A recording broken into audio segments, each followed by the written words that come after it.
This is We All Be News and Radio. Ron Hurd. Get up out of bed. Let's go. Let's go. Ron Hurd. That's the word. Get out of bed. Give me a jingle. My number 051. Get out of bed. Let's go. Don't be afraid. This is Herb Smith calling you. Herb Smith. All right, I know you're famous and all that kind of stuff, but let's go. Get out of bed. Hey, welcome, Black family, to another wonderful edition of the Artivist Presents We All Be News and Radio. I'm your host for the Empowerment Edutainment segment, Brother Ron, also known as R2, C2, H2, the Artivist. And we are back on the air, ladies and gentlemen. I know I had a ghost show. I call it the ghost show from last week scheduled. And people text and call, was concerned about, Brother Ron, you know, on the air, what's going on? We just hear a lot of music, elevator music. Well, I'm back on the air, and I got a couple of great shows lined up. I've been traveling, been on the road. Matter of fact, I'm on the road right now. I'm out in Tubman City area, Maryland, or Murderland, or whatever you want to call it. I call it Tubman City, and we're doing a show. It's a great show. I want everybody to call in. If you can, to participate. We got a great, honorable, and very, exceptional person who is our guest for today. It's Dr. Randy Short. He is a historian, activist, extraordinaire, very articulate, very concise, and very direct. He makes it plain with no exception. And feel free to call in. Area code 646-652-4593. That's area code 646-652-4593. If you are scared to get on the air, we'll have the chat room open, so please feel free to share your comments, thoughts, questions with our wonderful guests. Who knows, might be read on the air. Without further ado, we got this great brother on for the next, 2 hours. Very humbled to have this guy on. Got so much to tell our people, and none other. He is truly beyond category. Is Dr. Randy Short. Welcome to We All Be, sir. How are you doing today? I'm blessed, and you. It was great seeing you at Black is Back. What was it, last week? Yeah, it was like a couple weeks later. Yeah, first weekend in November the 2nd. Yeah, it was great seeing you, man. But I've been keeping up with you online. You got so much stuff you have shared with us. First of all, I want to thank you for the work you have been doing in service of the community. I mean, you're doing a lot of great work, not only just in the States, but also around the world. And you've been dropping gems recently about what's going on, not only in America, but all over the diaspora of Africa. I just want to give you the time to talk about, what you've been doing and also your insights, because we definitely need them right now. Oh, well, thank you. Well, brother, there are a couple of things that I'll tell you. I just got asked, and, all of us that are trying to help our people right now, given our misdirection, you were doing a fundraiser earlier. Everybody's trying to get resources, and it's not to live high on the hog. It's to try to help our people. We give people like Lil Wayne and Bill Cosby millions. Mm-hmm. And we'll have someone in the hood that you can call, that you can reach out to, that might help. And we're hard up to give them $5, $10. And yet we'll ask them for $1 million worth of stuff and simply ask Lil Wayne for an autograph or Bill Cosby for an autograph. I'm just segueing out of that to say some folks in South Africa wrote and asked me, could you help? Because the folks don't have toilets. They don't have this. They don't have that. And as broke as I am, I'm thinking I can't really give it to them. But we're going to put our heads together and look and see what we can do. I've got a buddy from Howard who's been helping people in Haiti selling coffee and all these other things. And I just decided, now just announce it, I created my own travel agency so I can probably help people go to the diaspora and other places, especially if we start doing trips, and do it at cost, because a lot of our folks need to travel. They just need to see stuff. In fact, maybe do something that's crazy, get 10 or 12 people to just go somewhere with me, and everybody take a computer. They don't have any idea. I could get 15, 20 people, go to Africa. If we go as a group, take computers, you can put that in the school, and then everybody's online. Or we could, these are small things that we do. So this is something I want to kick around with him. I was in Iran for 3 weeks. In fact, as soon as I get off this show, I have to do an interview that's going to be presented to several thousand people tomorrow, talking about the sanctions and the games Obama plays. I've been working with a couple of friends. Again, got to get some money. I have a little cousin who's been working on Ebola, and another friend that's going this week to Sierra Leone to do some stuff on Ebola and trying to send some computers to them. Part of what's really hurt people in Africa, if you've ever had to call Africa, you notice that it costs more to make a phone call to Africa than anywhere in the world.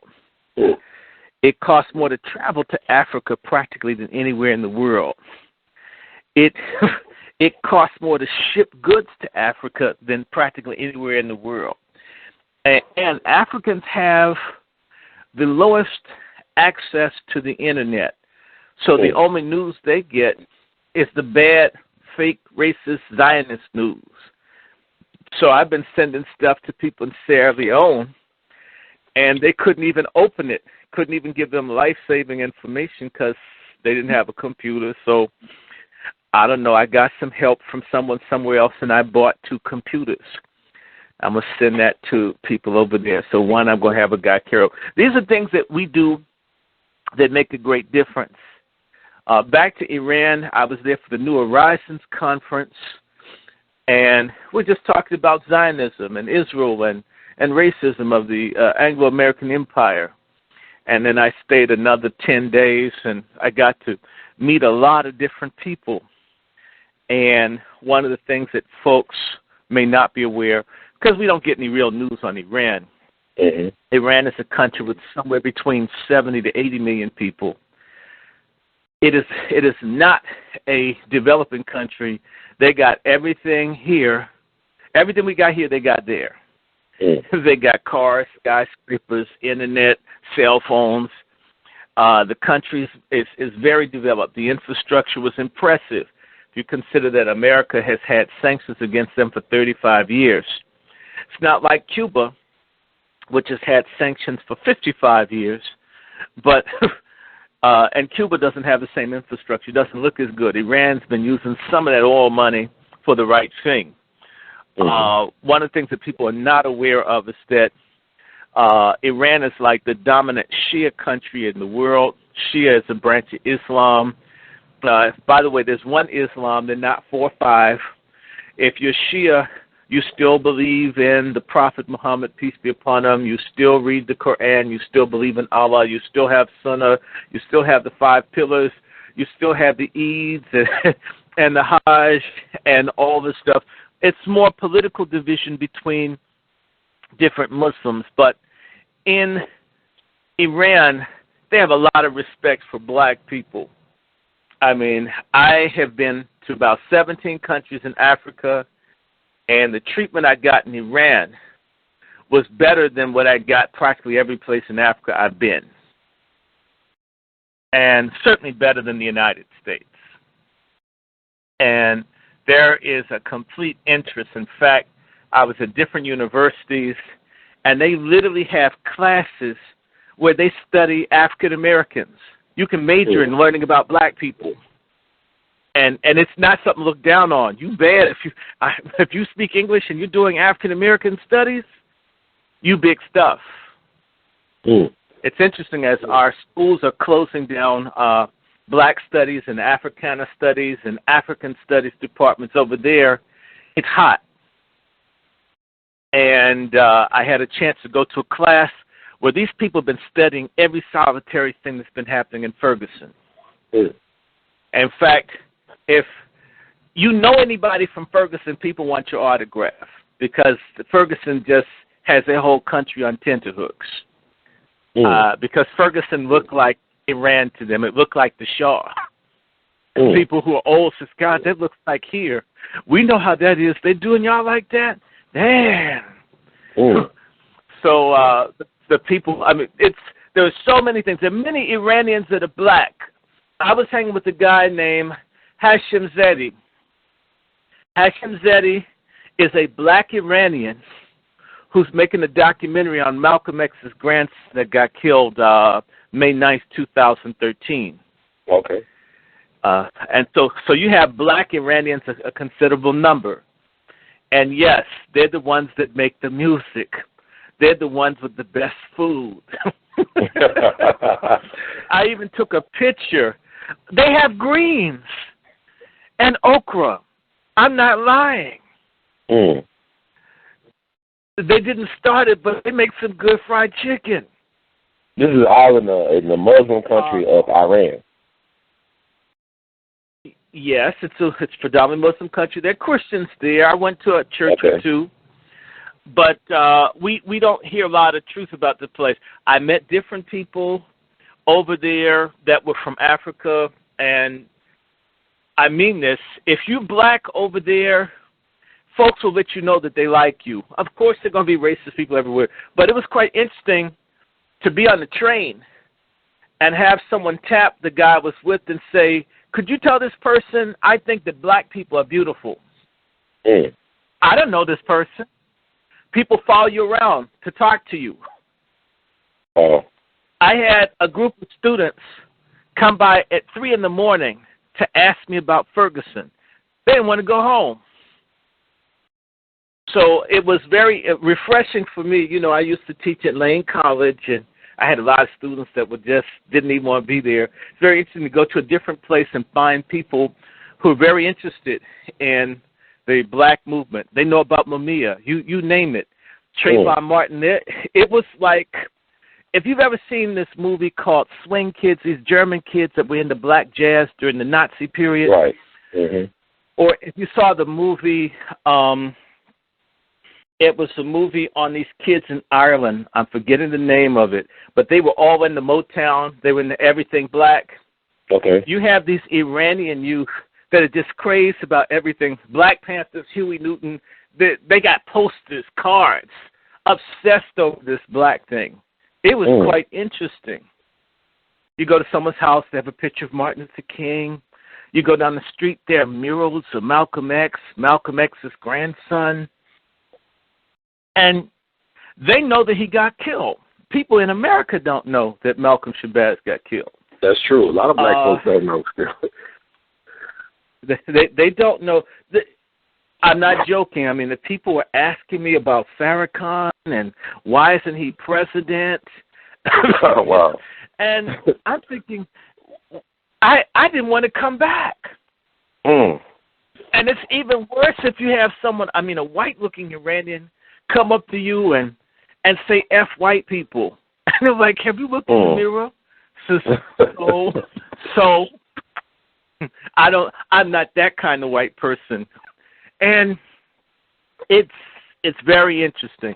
They do have their sellouts, their black necks. I had an experience with them, and I basically humiliated this person. You know I did. And I haven't finished getting them back. They set me up for this meeting at one of these elite universities where on the northern half of Tehran, it's like the suburbs of Memphis where the white people live. There's like this big mall outside of Memphis which separates, you know what I'm talking about because you're down there. Right. White people live near the mall, but black people live in the city. Right. Okay. They have a part of Tehran. It's a city. It's the main city. It's the capital city. It's got 12 million people living there. And on the northern half is where the rich sellout Iranians live. They're all getting nose jobs. They want to be white real bad. I didn't like them. But on the south side of town, on the other side of the tracks where the Iranians got a little darker, those folks were cool. I was trying to get a cab, and the cab driver stopped, picked us up, and he told us he picked us up because I was black.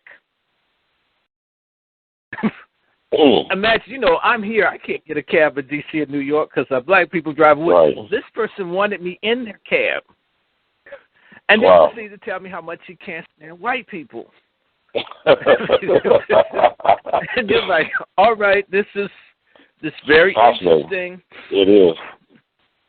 I have an invitation to have people who are activists to try to come over for conferences.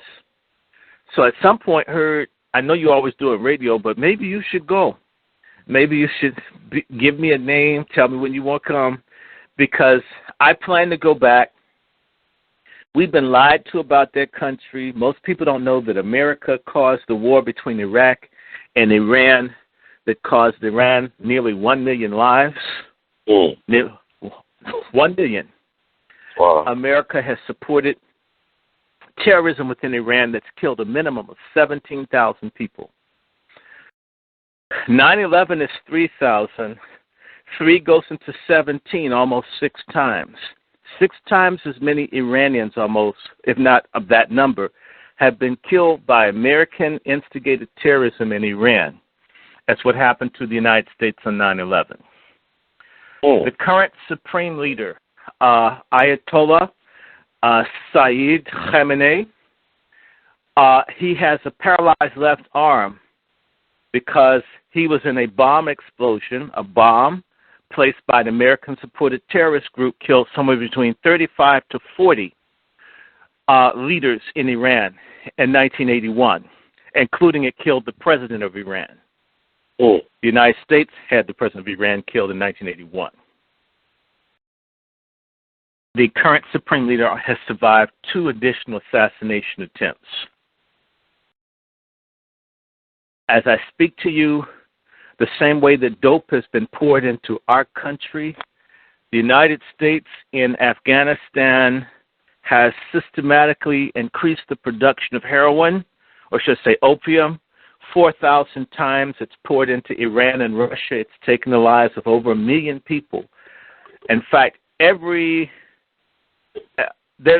having an overdose of heroin epidemic in Boston, or should I say in Massachusetts, Vermont, New Hampshire, and Maine, because of all this heroin that this government has allowed and pushed these people to cultivate in Afghanistan. Iran has lost as many as 5,000 soldiers fighting against heroin coming into the country.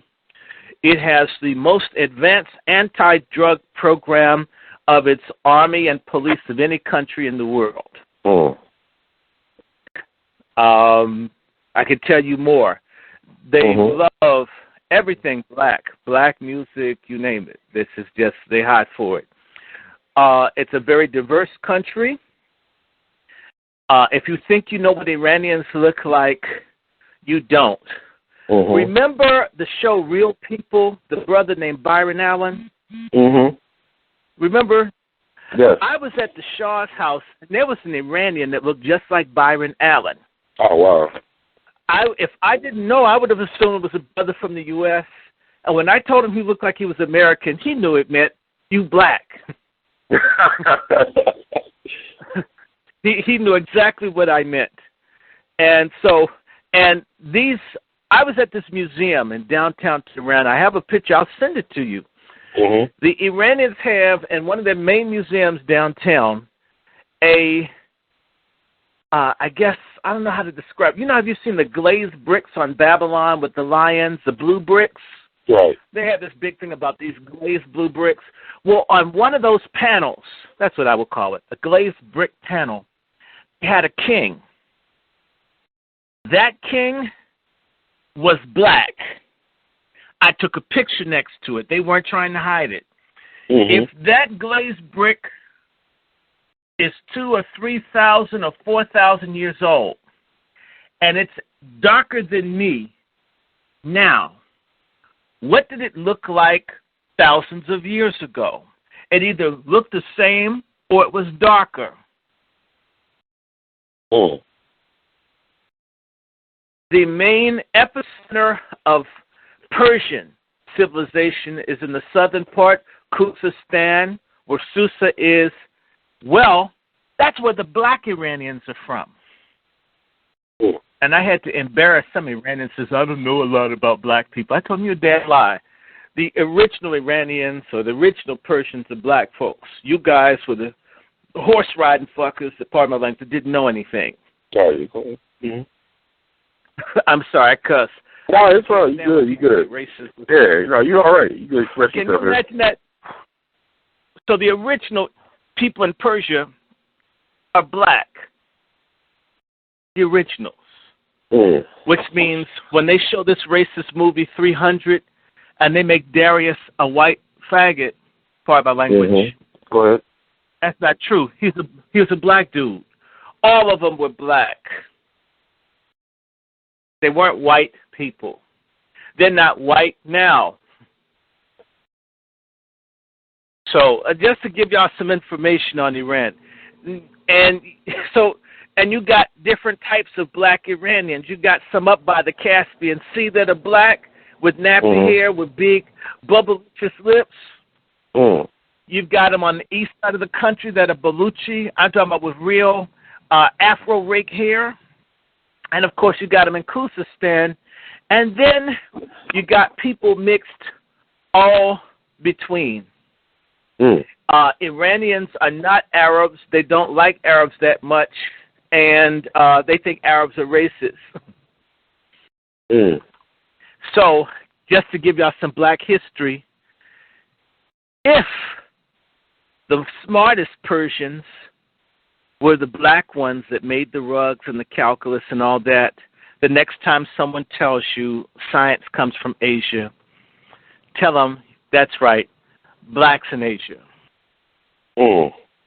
Tell them the truth. Okay, shut them down. We got that too. Now, that's just Iran. I had a great time. I got to bring this up. You know, this Ebola thing that I've been on, because I got mad. I have never really paid attention to Ebola in my life, but I worked in media for 4 years. And I can tell when white people are lying. I can tell they're lying when they exist, okay? I can tell when white people are lying. So when I saw this Ebola thing, I told my cousin, these damn white people, they're killing black people again. I know this just the way they keep doing the news. Because I was thinking, how many people die? 200, 300? God, do you know how many people die each month from malnutrition in South Africa? It's something like 10,000 babies alone. So if 10,000 folks are dying from something preventable, like, you know, having enough food on your plate, why are you tripping off of a few hundred?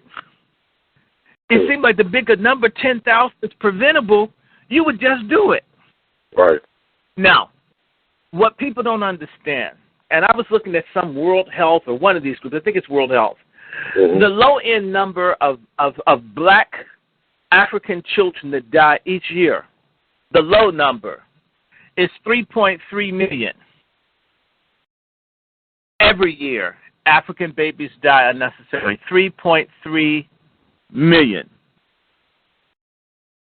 How many people have died from Ebola this year? Thus far, they're saying 5,000. If it's 15,000, I'm sorry about that too. But where does 15,000 matter more than 3.3 million? Right. Why isn't that? Because they don't give a damn about 3.3 or more. Actually, I think it's more like 5 million African babies die due to malnutrition and bad water. But they don't care because a good nigga's a dead one. Especially if it's in Africa now, they want the resources there. There are more African women that die bearing children than all the folks who die from Ebola many times over. Why isn't that of concern?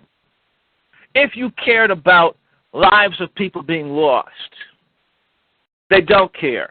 In fact, the babies dying and the women dying is part of a program. And yes, I'm saying it.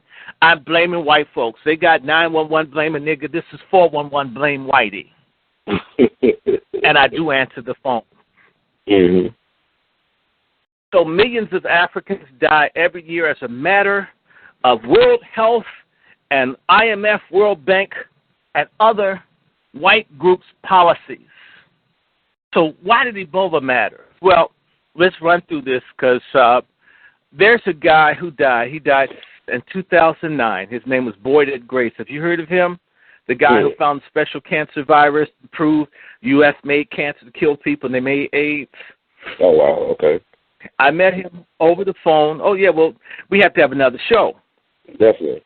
And I met him over the phone because I saw something on the Internet that just didn't sit right with me, that there was a treatment for AIDS. That's really, because I worked with pediatric AIDS at Boston Hospital and watched all these black babies die, and that hurt me. By the way, brother, this is why you don't see me go crazy on gay folk like some of the other people do. I don't have to agree with folks, but AIDS was invented. AIDS was invented to kill black people. Blacks who happen to be gay or lesbian or whatever, or homosexual, they didn't make this. And with all the white sissies and lesbians, they should be dying in commiserate numbers if it was just the issue of homosexuality killing folks. Not that I want anybody to have to Pampers or be penetrated in their anus or don't want them a bottle for apples or anything. I'm not pushing that. And I'm not pushing that. I love brothers. I'm a hug, all that. But, you eat your own salami. You penetrate yourself. Leave me out of that. Now, because this AIDS thing had killed so many people I knew, I wanted to know, and that's how I met Boyd Ed Graves, and Boyd Ed Graves taught me all these things, everything from this Jewish rabbi that has the cure for AIDS. And when I looked at Ebola and remembered that they're doing the same thing with Ebola, the media hype was the same as AIDS. I said, here they go again. They're trying to kill off some black people. I said, and I know they're going to make this sexual. They're going to find some way to put a black scrotum in this and make it bad because they mad all these white girls are after black boys, and even the gay folks want somebody black to be with it. I'm sorry if y'all are lacking down there. I'm sorry if white guys can't kick the ball out the stadium for you, Miss White Woman. But y'all need to work that out, get some enhancement. Crush up his Viagra if he's too old to get up, but leave us alone. Amen?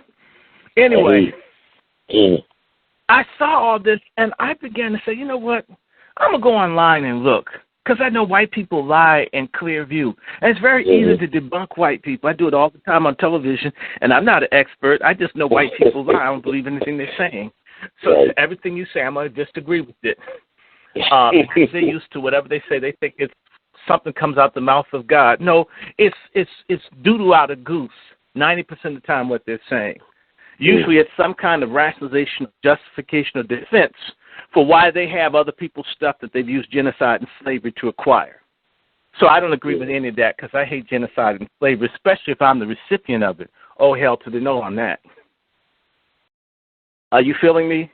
I hear you. Went online and put in Ebola patent cure, and the patent came up for this Ebola, the Ebola that's mixed with the Zaire Ebola that's mixed with the Ugandan Ebola with the patent number. And I was furious because I knew it was there. I just looked. And that's what I want to say to all the people listening, that what we're being told about Ebola is all lies, because they're doctors and nurses and researchers who, I was an F student in college. I got an F in a 5-credit course in chemistry. And not that I'm an F student, but that's the last grade I got in science class is an F, so I'm going to claim it right now to make a point. That if a dummy like me can find this out, then experts on microbiology and virology and epidemiology also could find the same information. But if it's a government program and you want to get a grant, or you don't want to get kicked off the staff of a prestigious hospital, or you don't want to get kicked out of a research institute, you're going to look the other way. After all, it's only black people dying. If you notice how few, virtually no scientists have spoken up about this Ebola. Now, if I can debunk this stuff with a very basic internet search, I reiterate this, why the hell can't these people with a lot more research and background and They're at these conferences, right? Can't they do this too? Right. Couldn't they? I think so. Now, mind you, I'm humbling myself. I'm telling you I'm the F student. So what could an A student do? What could someone that sits in a lab that knows about the DNA and the RNA and the rescran tryptase and all this other stuff that they use to scare people, and in reality they're just a bunch of nerds killing people using science and disease. They did that to the Indians. I always tell folks I'm a Piscatwa, I'm a Cherokee, I'm a Seminole, I'm a Blackfoot, I'm a Powhatan. Don't hear about many of them. Well, I'm going to be the loudest, screaming, last Mohican black ones you're going to see. Ones that say white folk kill, they sure damn do. Now, what did I find? Just so I can go through this, because this can be found on the Internet. It says U.S. Patent Application Publication, and for Towner et al., it's Jonathan S. Towner in Atlanta, Georgia. It's publication number U.S. 2012 0251. 502A1, publication date October 4th, 2012. This is what popped up on my computer. After I started putting this stuff out, you couldn't find it that easily anymore. This particular one, you can't find. Okay. That lets you know that some dummy just posted this up there, and they assume, most black folks are stupid, that no one's going to go online and look to see what white people are doing. Because we need our own CIA and FBI and DIA and Black Naval Intelligence to spy on these people because they're sure spying on us. We need a J. Edgar Hoover. We need to be blackmailing Mitt Romney, threatening to bring out pictures of his pedophilia, whatever he's done. He's done something wrong. He's white and rich. He's done something. I know he did. All of these people, yeah, we should be rolling out this stuff. They're having sex with their German Shepherd or whatever it is.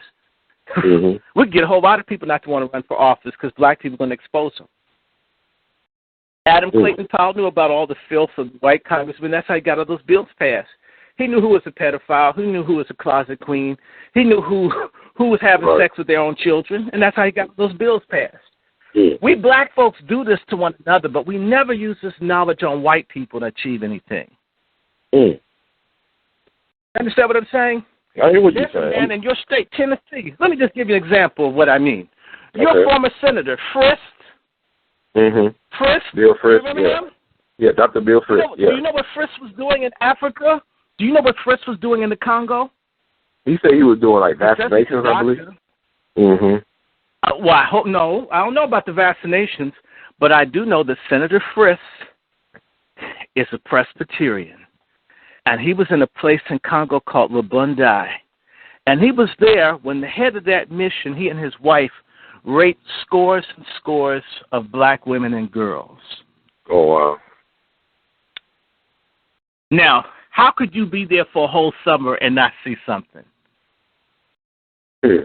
How do I know he wasn't down with that? He didn't denounce it. Senator Frist can never run for president if I'm on the scene, because I'm going to ask, did he get some too? Did he say, tutti frutti, good booty, I'm in Africa, you can't see me? We need to be able to humiliate and expose these folks. And I'll say this to Christians, you're supposed to be pulling down mighty strongholds. Yeah, I'm going to get religious. I know you're in Tennessee and you always got to talk about God. I mean, you talk about God when you're putting the condom on. Maybe. Well, we delivered. We delivered, as the brother said. Yeah. Coaching. Delivered. Yes. Let me go back to this patent thing. I'm just trying to keep this humorous, but I want to. You know how I do that. I always put emphasis. Yeah, you're good at that. Yeah. Because you got to make black people laugh. This patent thing says human Ebola virus species and compositions and methods thereof, meaning that they've got different Ebolas, different species, and there's a method of making Ebola. That's what their document says. Okay. So to hell with anyone that calls it conspiracy theory. If you don't believe the white government that you're a slave to, and you all running after Obama thinking he cares, he knows about this. And he sent some soldiers over there to make certain people keep dying. And y'all love him. Y'all stupid. The inventors, Jonathan S. Towner, Atlanta, Georgia. Stuart S. Nichols, Atlanta, Georgia. James Comer, Atlanta, Georgia. Thomas Kazizek, Atlanta, Georgia. Pierre F. Rowland, Atlanta, Georgia. Who's the co-writer of this? The government of the United States, as represented by the Secretary of the Department of Health, Atlanta, Georgia. Wow. That means this is a government. Yes, this is America's Ebola, killing folk. You know, I want to point out, you said Atlanta, because that's been like, I didn't mean to interrupt, but I was like, Atlanta was a place where the Atlanta child murders took place, and they put on Wayne Williams. And Atlanta is also where the CDC records are for the Tuskegee experiment. Right. Atlanta was where the Depo-Provera that killed thousands and wounded thousands of black women. Atlanta is the epicenter. Also, Atlanta was the center for the Peregrine experiments that let thousands of black women die. They didn't just kill King, y'all. Yeah, a lot of black folks down in Atlanta. That's interesting. Yeah. Yeah, well, black folks are sorry in Atlanta. They think because you can have parties to have lube and do all kinds of unusual sex that you're free. You're not free. You're just a hedonist. And also the Olympic bombing, I killed their sister, right? She was the only victim of that, the Olympic bombing that took place in '96, where a black woman was killed. Yeah, and the sister was from Macon, Georgia. So Atlanta is interesting when it comes to black people and all this stuff, like the conspiracy theories or conspiracy. Not conspiracy theory. This is a government document. If this doesn't mean, they got the DNA stuff. They show how they made it. How's a conspiracy? That's why, look, I'm not a scientist. You didn't see me jump on no science show before. I didn't have anything. I mean, when I found this, that's what says, okay, all the scientists say they did it. I got the names of them. No, not one of these people has come to sue me for slander. Because they show, it's all over the internet. Believe that. I did the stats. A minimum of 10 million people have seen the program I did October 3rd for Press TV. A minimum of 10 million. Is it the plight of African Americans? You talking about the one you did, the plight of African Americans? That's the one I did on Ebola. Oh, okay, got you. No, I'm talking about the one I did on Ebola. Okay. 10 million people or more have seen it. So it seems like Mr. Town and these other people should be suing me. The U.S. Department of Health should be suing me if I lied. I mean, I should be arrested and sued. I don't have anything because I'm black and American. It's cheap meat. I only get 61 cents to every dollar one of those crackers get. So, why didn't they come and get me? Why didn't someone come and debunk me? Why did they say that this is inauthentic and I'm stupid and I got some facsimile, right? How come? Because this is actually so. And this isn't the only one. This is the one that they had in 2012. They did another one in 2010 with the Zaire one. Now, what did they say that this thing was for? It says, compositions and methods including and related to the Ebola Budibugyo virus, Ebola, are provided. Compositions are provided that are operable as immunogens to elicit an immune response or protection from an Ebola challenge in a subject such as a primate. That could be a monkey or a human being. The lie in how they wrote this, if I can prove it to you, is in 2000 they developed a treatment for Ebola in monkeys. They've had a treatment for Ebola for almost 15 years, folks. Oh. They let those people in Africa die deliberately. Inventive methods directed to detection and treatment of Ebola infection. In other words, they were going to experiment on people with this thing that they made. And that's what they did. Where was the breakout from? Oh, by the way, let me just run some, because I'm not deep in this. I learned a whole lot. A lot of us learn stuff not because we're deep. It's because we have a question, something doesn't pass the white smell test. Right. The white smell test is so funky. It was like Roseanne Barr's coochie on a hot day. I got to look into this. Yes, I hear you. I'm going to talk. They talk about us. We're going to do our Fox News. By the way, they've got this thing. If you go to page 1, when these people look this thing up, you're going to find that they had this stuff brought into the United States in such a way. Hello? I'm here. I'm listening. They had it brought to the United States in such a way that it didn't have to be registered with the what's this thing called? The International Depository Authority. Okay. There's a whole way. There's something that you have to do. It's called the Budapest Treaty on international recognition of the deposit of microorganisms on the purpose of a patent procedure. So they did it in such a way that they didn't have to let everybody know because they wanted it to be a secret. Okay. Now let me move down. I'm going to come to this next portion here. You know, there are two types of, the Ebola is in the filoviridae. In other words, it looks like a fiber. The virus looks like a thread. That's what's called filoviridae. It's got two types, Marburg and Ebola virus. Now, I'm going to mention it real fast because everybody lies to since the first Ebola outbreak was in Congo in 1976. That's bullshit, people. The first filoviridae outbreak was in Germany in 1966-67. And they learned to weaponize this stuff, folks. White people died first. Africans, they didn't know were dying of this. If they were dying, they didn't know about it. White people didn't care. Then they learned about, they're going to use to hurt somebody else black. That's just them. Especially if they're going to get paid for it. Now, the genus of Ebola includes 4 species, Zaire, Sudan, listen to this, Reston, and Cote d'Ivoire.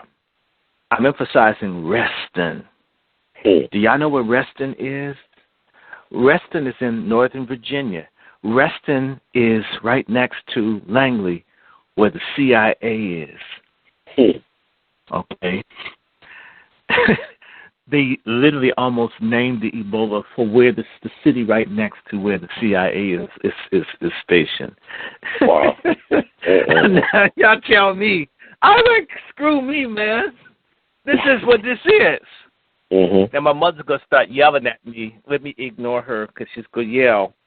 Because she's just coming in from church. Probably got one of them big hats on.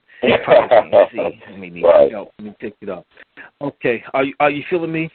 Yeah, I'm listening. I was like, kick in. Yes. The viruses of each species have genomes that are at least 30 to 40% divergent from one another, a level of diversity that presumably reflects differences in the ecological niche they occupy and their evolutionary history. Listen to this one here. The identification of the natural reservoir of Ebola viruses remains somewhat elusive. In other words, they don't know where this comes from. So where does this damn monkey come from? The little black monkey they had on the cover of Newsweek.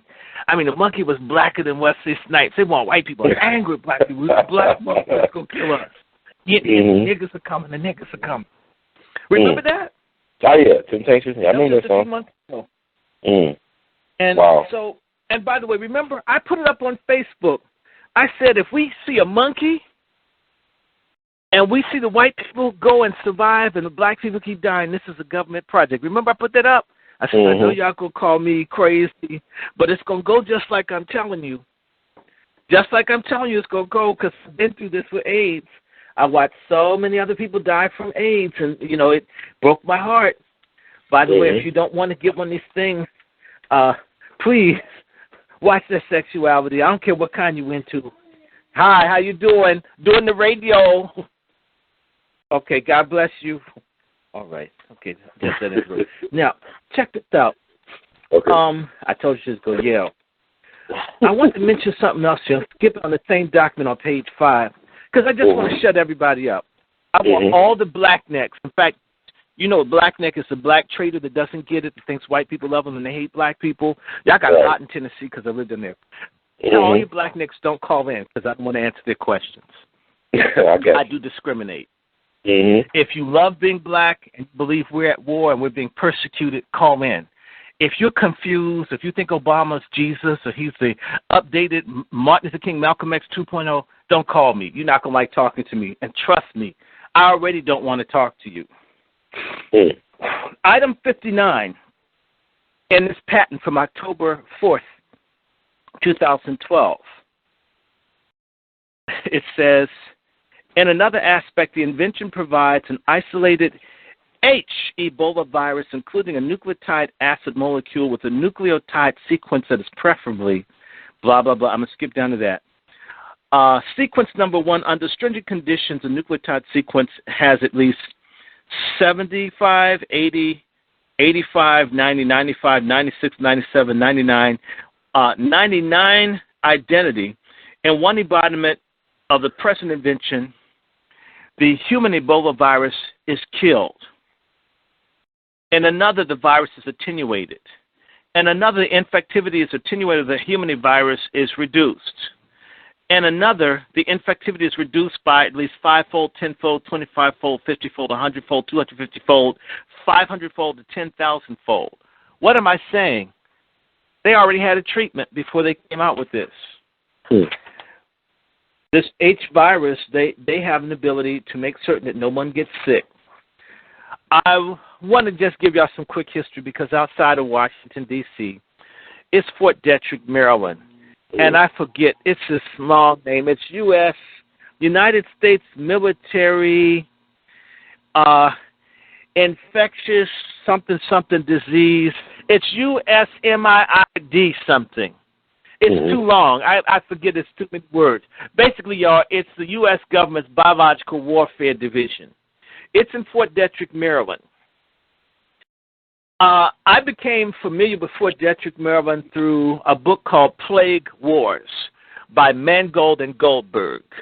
I was in a used bookstore and a little science book, because I'm not into science. I'm into biographies, histories, monographs. You know, as I told you, I was an F student in science. So I'm not interested in the science book. And this book is, pick me up, come on, man. I need a home. I'm tired of the dust mites up in here. So I says, look, science book. I'm racist against science books because I got an F in chemistry. I mean, if you had a picture of Malcolm X on the cover, I'd pick you up. But you just got all these little viruses and stuff. Probably came from a white person. I don't want you. And the book said, please, come on, pick me up. I says, okay, science book. You better have something about black people in your index, so you'll just stay there with the dust mite and the silverfish. I hope they eat you. Open the book up and start talking about biological warfare against black people in the index. I said, oh, God, you won science book. I'm sorry. I didn't know you were one of. I didn't know you were a black book. And it's just my cover's part black. What I had to do? Have a hole in my head. So, and that book talked about the anthrax that was made to kill black people at Fort Detrick. And Dr. Walter Bethune, Dr. Death in South Africa, who still hasn't gone to jail, for making all kinds of viruses and poisons to kill black people in South Africa. And within a year or so of me buying the book, 9/11 occurred. When the anthrax hit, you need to understand the anthrax attacks that they say occurred in October 2001 hit a place called Brentwood. Brentwood is a community adjacent to mine, which is called Eckington, meaning that the post office where the two workers died, they died or got sick within a week of my cousin's father retiring from that post office. That's where my mother's post office box is. That's where I go to pick up my mail. All the people that died were black. Remember? Nobody white died. The next thing that happened is the anthrax didn't just go to Brentwood. It also went to Howard University. My mother, who just yelled at me, was exposed to anthrax. My mother's close friend, Miss Mason, died from anthrax. Other black people died from anthrax. They won't tell you that here in D.C. And I remember Xeroxing this thing on anthrax and giving it to Dick Gregory. He needs to give credit to people when they give him stuff because he can't keep on top of all of it. Just tell him I said that. Bring folks stuff. Well, he said he got research and stuff. He knows nothing about it. I took it to him, highlighted, and says, this is where this thing came from. Sure enough, the anthrax was linked back to Fort Detrick, Maryland. Not the Arabs. By the way, there was something that they talked about the anthrax where it had to be milled, so it would be aerosol, where it would be spread through the air. That's what brings me back to the Fort Detrick website. If you go to the Fort Detrick website and look at their publications in 2009, I think, they talk about, and they pulled the article, but you can see the citation. They talked about an aerosol Ebola. See, Ebola used to not be spread through aerosol. You had to do something to get it to be like that. All these people sneezing, folks getting Ebola in Africa. That makes it a bioweapon. This government made, sure they did. And no, I don't care what they think. I don't walk around. I care about what God thinks. White people aren't God. They burn in hell just like any other sinner. I'm tired, and particularly you in the Bible, but I'm sick of fake black people. Not going to say fake-ass black people who don't think that white folks go to hell for the wrong that they do, who worship white people and they don't believe in God. If we believed in God, we'd be fearless dealing with these people. Most of us believe in the power and the intimidation and the violence of white people. So they sit up and they think if we die off slowly, it makes a difference. If they ultimately get rid of all of us, what the hell difference does it make? They don't know about me, Ron, because I don't use the net, Ron. I don't go to bookstores, Ron. I don't go to rallies. They don't know me. They'll kill you any damn way. Stupid. Right. Can't stand coward black people. Weak, sorry black people. By the way, let's just do this for Ebola. The government of Sierra Leone is crooked. Okay. The government of Sierra Leone has a guy named Karoma. He's a thug. He's helped give away 500,000 hectares of land that belong to the people. The Thugette, the little ugly woman that looks like Arnold Schwarzenegger in drag with the melanin pill, Ellen Sirleaf Johnson, the president of Liberia, she's given 1/3 of the land in Liberia to white and Asian corporations and given nothing to the people. Well, she's the anti-Mugabe. The people are... Oh, I love Mugabe. I don't care what he does wrong. He's given at least 300,000 black people got something that belonged to white people. Hell, that sounds like a plan. Yeah. Then, you talk about South Africa, how people are suffering down there. And Mandela passed away last year, right? Just had his funeral. Yeah, he's not perfect. Neither is the head bishop of the Church of God in Christ. Right. Neither is the head of the AME Church. Obama's not perfect. Y'all love him, and he won't do nothing for you. You tell me where Obama's giving 300,000 black people anything. And they mad at Mugabe. Told white folk get lost. Obama needs to tell Darren Wilson get dead or get in jail. I definitely want to talk to you about the Ferguson thing. I mean, people they treating this. Yeah, go ahead and finish your other thought. Yeah. Well, let me kill this Ebola real fast, y'all.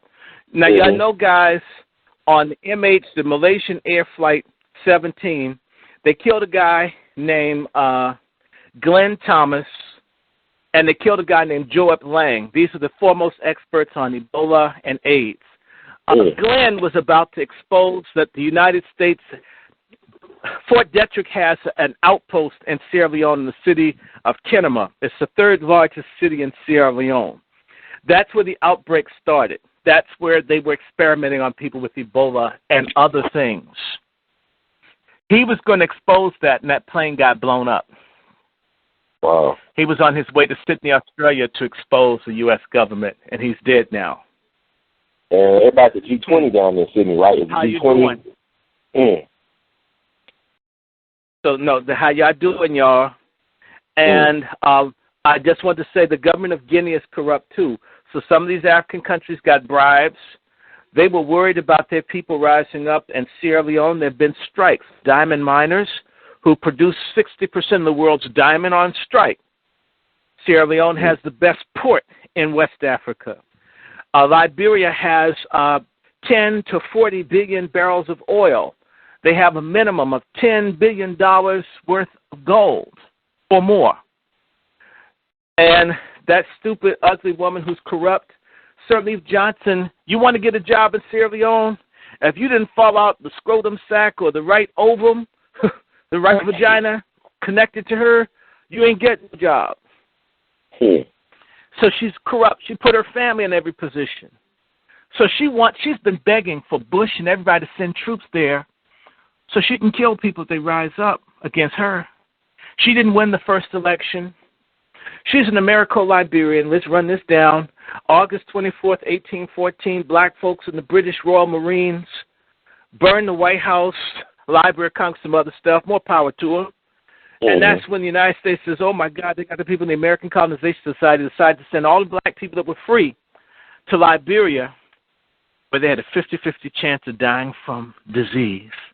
Oh, isn't it interesting? 200 years later, it's the same stuff. Had a 50-50 chance of dying from disease or bad water as a means to make certain that only slave blacks stayed here. Okay, that's the origin of Liberia. Those Liberians that went over, some of them were half white, some of them were light-skinned.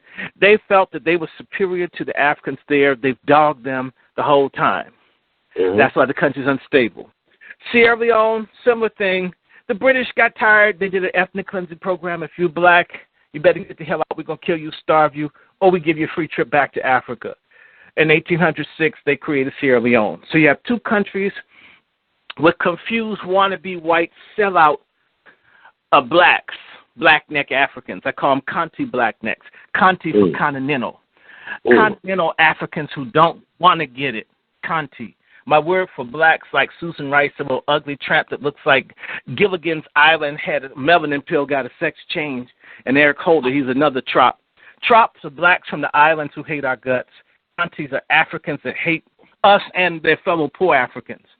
So you've got two black-neck governments, and they want troops in to kill their own people to hold on to all the stuff they're stealing. And that's why the government's done very little about Ebola.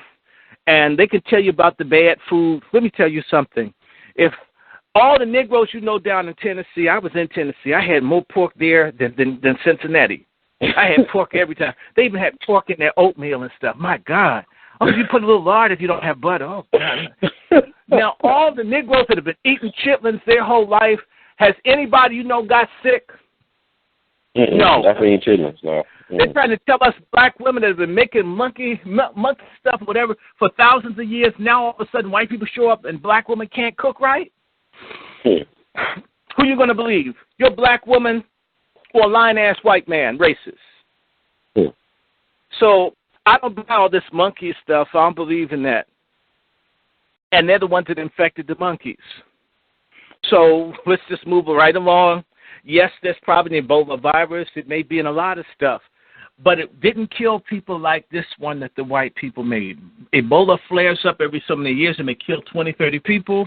There's a thing called Lassa fever that comes from eating rats. Yes, Africa eat rats, people. The U.S. government has weaponized it, I believe. And that's what's been killing a lot of people in Sierra Leone, too. It has the same symptoms, many of the same symptoms as Ebola. The United States government and its Western partners in the 1970s and 80s had structural adjustment programs where they systematically wrecked the educational and medical establishments of all those countries. So when these Ebola and other epidemics hit, these Africans who've tried to kiss white people's behind, and I'm telling you, if someone put their behind up on you, I'd rather bite it and get killed than lick it and die anyhow. And the words of Denise LaSalle, you know her, right? Her husband just called me today. And she has a song, Lick It Before You Stick It. I'm just going to stick it. You're not going to put your behind. So these African countries have given away all this stuff to try to prove that they can play ball with white people like Gaddafi did. Didn't they just blow up the whole country? It's all blowed up. Doing what white folks said. So forget what white people say. Be rebellious. Be yourself. Be happy. I mean, if they're going to kill you, they're going to get you anyway. You're not white. They don't care about you. And so it's time for us to just wake up. And that's going to segue into Ferguson. I just want you to understand, this Ebola is a scam. They've killed some of the scientists. In fact, the scientist that's mentioned about Lang, who got blown up on MH17, was supposed to roll out a plan to help 30 million people get access to AIDS medication. This man had reduced the cost of treating AIDS from $15,000 a year to $1. Wow. Now, you know some pharmaceutical people mad as hell at him. Can you imagine who's making much money? Imagine if you were a hoe on Beale Street and you went for $150 and it went down to 1 cent. You'd start killing your customers. Oh, hell no. Right? You wouldn't stand for it. I need to tell you that Bill Gates, the little hateful, and his little ugly wife that looks like one of Santa's helpers on crystal meth, the same places that have this Ebola have this Depo-Provera, which destroys the immunity in women. They've been pushing that all over Africa. Put $500 million on Depo-Provera last year. He put $500 million on getting a cure for Ebola this year. These white billionaires hate us all. And your stupid black women, I almost called them the B word, and the Congressional Black Caucus, all of them get money from this lesbian group called Emily's List, which means they support depopulation. Every female black member of Congress supports it. And that's why they push all the homo stuff and everything else. I mean, we know the men are sorry, but, you know, I just had to kick some black women in the behind because they always think they got it together. That's a white supremacy game that black women have together, black men don't know. Black women are equal partners in us being screwed up. And they got some work to do. Y'all need to go and cuss some of those sisters in Congress out, pull those extensions off of Sheila Jackson Lee. I mean, she almost looks like Fred Flintstone in blackface. Pull that stuff off, beat her up. Ask her what is her problem. Who does she think she is? Why would this little ugly woman that looks like a Cabbage Patch doll without glasses, Karen Bass, Congresswoman from California, support all this human experimentation on black women in Africa? Yes, sisters, y'all black women are doing the damn thing, sitting up complaining about what black men don't do.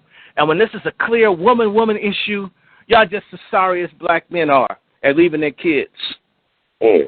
Yeah, I hope I made some sisters mad. Good.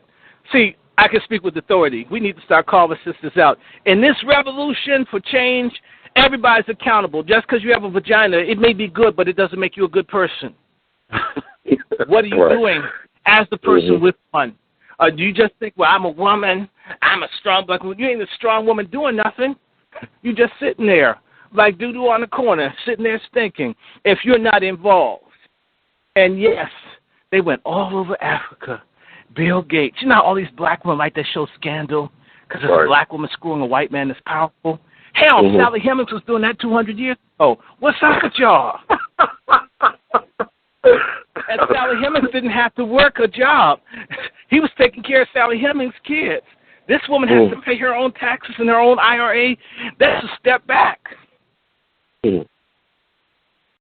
Anyway, now let's talk about Ferguson. I know I made some of the people. Has the line lit up yet? I made a whole. Yeah, it's people waiting. They want to talk to you. There's something about black women. They get mad. They come on. They want to fight. Well, you got folks waiting to talk to you already. Let's go. You fine. Good. You believe in freedom of expression on the show. In here. Now let's do Ferguson real fast. I think there's a thing on there. Everybody knows. Let's just break this down real fast. St. Louis is one of the most repressed, racist places in the country. I mean, black folks down there have not really raised a lot of hell like they could. When Dr. King got killed, St. Louis was one of the major cities that black people didn't do nothing. They didn't even riot with Dr. King. I mean, even Memphis, the SARS yard, at least someone went and tried to get a radio. They didn't do nothing in St. Louis. I mean, nobody would steal a TV. I mean, that was deep. I remember that. But, the residential segregation there is one of the worst in the country. Let's go back to 1948. There's a case called Shelley versus Kramer. Shelley versus Kramer was the housing decision of the Supreme Court that outlawed covenantal neighborhoods. That was based on a case in St. Louis that the NAACP won in 1948. Just to let you know, there's a history of residential segregation and oppression there that's off the chain.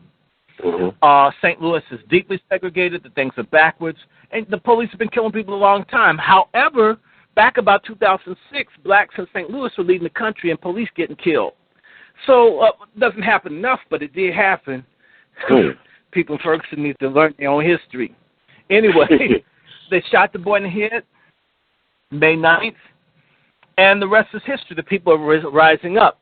The real thing that I want to bring to the table is the white folk are ready to massacre black folks. I did an interview in March. And I told people on Press TV that black folks are going to rise up on the anniversary of Watts. This was in March. Ferguson kicked off on the eve of the 11th of August, which was the 49th anniversary of what? So a lot of people think I'm a prophet. Oh, wow. So y'all need to watch how y'all talk to me. I may have a prediction on your, predicted your cell phone service cut off if you give me a stupid question. Anyway, I have been saying for years that there was going to be a Soweto moment. Soweto is when the white police massacred a bunch of young blacks in South Africa who were fighting back. Mm-hmm. Mm-hmm. We're at that moment in this country. The government, even the black elite, the Congressional Black Caucus, the NAACP, these folks do not mind large numbers of poor blacks being shot down and killed. Proof of that is virtually none of these people is really taking a stand on Ferguson. They've had plenty of time. They've tried to get television ops out of it like Jesse and Rapunzel in the Hood, a.k.a. Al Sharpton. Jesse yeah, they say that the Congressional Black Caucus was down there. A lot of them was down there for the funeral. A lot of them was down there. But they were down there. But what did they do? Because we can just talk about Congressman Lacy Clay claims he's good friends with Obama. I would have gone in and said, Obama, I'm going to bulk to the Republican Party if you don't put Darren Wilson's ass in jail. Obama can pass an executive order and shut the whole city down. He doesn't care. Obama hates black people, and black folks hate themselves so much they can't tell when people hate them. And only thing Obama got going for him is his semi-masculine wife, who's kind of cool. The rest of him, null and void as far as I'm concerned. He's always been null and void. I went to Harvard with him. He was null and void then. And all the black folks who like him are null and void until they get shot or beat, and then all of a sudden it'll dawn on them, hey, we're in real trouble. I turned 50 next year. I've seen more killing and beating of black people in the last 6 years that Obama's been president than anything I saw as a 5-year-old, as a 10-year-old, as a 15-year-old, as a 20-year-old, as a 25-year-old, 35. It's worse now with this little ugly Barbadian, Eric Holder, who makes money off of late-term abortions along with his abortionist wife and his abortionist sister-in-law, who was the first black woman to go to the University of Alabama, the one that Vivian Malone went in school. Yeah, Vivian Malone. Vivian Malone comes out of that, and what does she do? Kill black babies. Damn black necks. I don't like none of them. I won't be happy until the selfish black folks start catching the hell that the poor ones do. Maybe enough billy clubs upside the head will get them to recognize that this has to change for everybody, not just for a few blacks to live good like Oprah and the rest of us to live hell. I'm sick of that. And, yes, I mean that. And, you know, I've met more folks since I've been being out here, Ron. Once they had a kid killed or they got beat, recognized, oh, I thought I was free. I thought things were fair. All this information, libraries, Black History Month, people who died for them to wake the hell up, and they think they have the right to have to be asleep and stupid. Yeah, you stupid. I mean, when were black folks free? You got a monument to Nathan Bedford Forrest in Memphis. Y'all should have burned that thing to the ground. That's his burial site, too. It's not only, knock the thing down. That's not only his statue. That's also his burial site. Yeah, that's his burial site with his wife. They should demand that the thing be moved. Move it. Move it. And, you know, at the Sons of the Confederacy, they come down there every year on his birthday. They have a little great celebration on one of the busiest streets in Memphis, the majority black town. Well, that's the kind of stuff I'm talking about. Black folks are sorry. Jews would never let you have something for Hitler in the middle of their neighborhood. That's one thing I give Jews. They're vindictive against you if you hurt them. So, you know, Ferguson, back to my point, Soweto moment, if we don't boycott and do some real intelligent, organized stuff, they're going to mass kill black people. And you're going to be amazed at the Negro preachers, or as I say, nigger preachers. They're going to all say, well, you know, the young people, they were kind of over the top. Watch. And the Congressional Black Caucus, 27 of them voted for the increased militarization of the police forces. All of those should resign, including Congressman Lacy Clay. Has no business in Congress if he thinks they need tanks and grenades and rocket launchers and machine guns to deal with black folks. When we know the government brings the dope in here. But Dr. Short, to be fair to Clay, I ain't going to be fair to him, but what I'm saying is his district has the largest numbers of jobs connected to the military industry complex. One of the largest, him and Emmanuel Cleaver. They both black congressmen from Missouri. There are a lot of white folks. There were white folks who had jobs connected to the military industrial complex. that didn't vote for machine guns, and they didn't even have blacks in their area. Right. I don't want to hear that. I don't defend. If you're going to defend our folks getting killed, why do you have this show? No, I'm not defending well. I'm just saying the political objective why he does. You know, a lot of this stuff is because they make these weapons and keep jobs in their district. White folks, a Jewish person never compromises the survival of Jews no matter what the politics is. We can't do that. We can't do that. Stop making, you got to stand sometimes and say, hell no. I agree, but people, what I'm saying is, I'm going to abstain. I'm going to abstain from this vote, or right. I'm going to not be present on the floor but I'm not going to be there and vote for it. I'm not going to do that. That's if Adam Clayton Powell, accountable only to his secretaries he's having affairs to, could stand up, then those almost 50-some-odd members of the Congressional Black Caucus can do better than that. I don't care what they're doing. You're still wrong. If I were to see, I've met Congressman Clay, if I looked him dead in his face and said to him, why'd you do it? He'd probably turn away because he knows that he didn't think his constituents of people would read what he's doing. That's a BS move. I don't care what a nice guy you are. Right. There are a lot of nice guys that'll do you in, and I'm not saying he's all bad, but I do think that's grounds if one person gets shot down with a high-powered rifle, like the girl from Howard University got shot. Right. Mr. Clay and them have the ability. Why can't they have a hearing? He's a congressman. I was in a hearing that Lacey Clay sponsored on Depo-Provera. He can have a hearing. Why didn't he do it?